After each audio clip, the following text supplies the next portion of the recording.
আলহামদুলিল্লাহ। গ্রামের ডোবা থেকে আজকে মাছ ধরা হয়েছে। ডোবা বলতে ছোট একটা পুকুর আর কি। দেখতে পারতেছেন শিং মাছ, এগুলো হলো টাকি মাছ, দেশি কই মাছ এবং বিভিন্ন রকমের আর কিছু মাছ। এগুলো হলো খলসে মাছ। এই যে এগুলো হলো শিং মাছ। মাশাল্লাহ, শিং মাছগুলো একদম সেই। গ্রামে যারা থাকেন তারা হয়তো মাছের সাথে খুবই পরিচিত, আর যারা শহরে থাকেন তারাও পরিচিত, হয়তো বা নাম ওইভাবে জানেন না, শুধু বাবা মারা মাছ কিনে আনে ওইভাবে খান আর কি। যাই হোক, এইটা হলো শিং মাছ। শিং মাছটা, এই মাছটা সবচেয়ে বড় মাছ ছিল। শিং মাছটা দেখতে একটা দেশি মাগুর মাছের থেকে কম নয়, মাশাল্লাহ।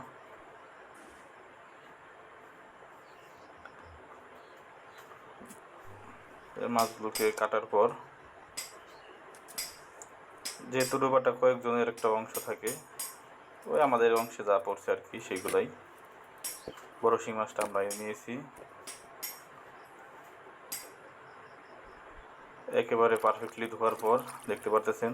আর এই শিং মাছের এই কালো কালো জিনিসগুলা ছাড়ানো হয় গ্রামের একটা গাছ আছে, অনেক হয়তো পরিচিত, সেটাকে বলা হয় খুসকা গাছ। সেই গাছের পাতা দিয়ে খুবই খসখসে। সবগুলো মাছ সেই পাতা দিয়ে ভালোভাবে পরিষ্কার করা হয়েছে। এই যে মাছগুলো মাশাআল্লাহ ভালোই। আর এগুলোর টেস্ট কেমন সেটা তো আপনারা যারা খেয়েছেন তারাই বুঝতে পারবেন। এই যে শিং মাছের ভিতরে ডিম হয়েছিল, কালো কালো ডিম দেখতেছেন, এগুলো শিং মাছেরই ডিম। আজকের ভিডিও আপনাদের কেমন লাগলো, আর যারা গ্রামে থাকেন কী কী মাছ ধরতে ভালোবাসেন অবশ্যই কমেন্টে জানাবেন। সকলে ভালো থাকবেন। আল্লাহ হাফেজ। আসসালামু আলাইকুম।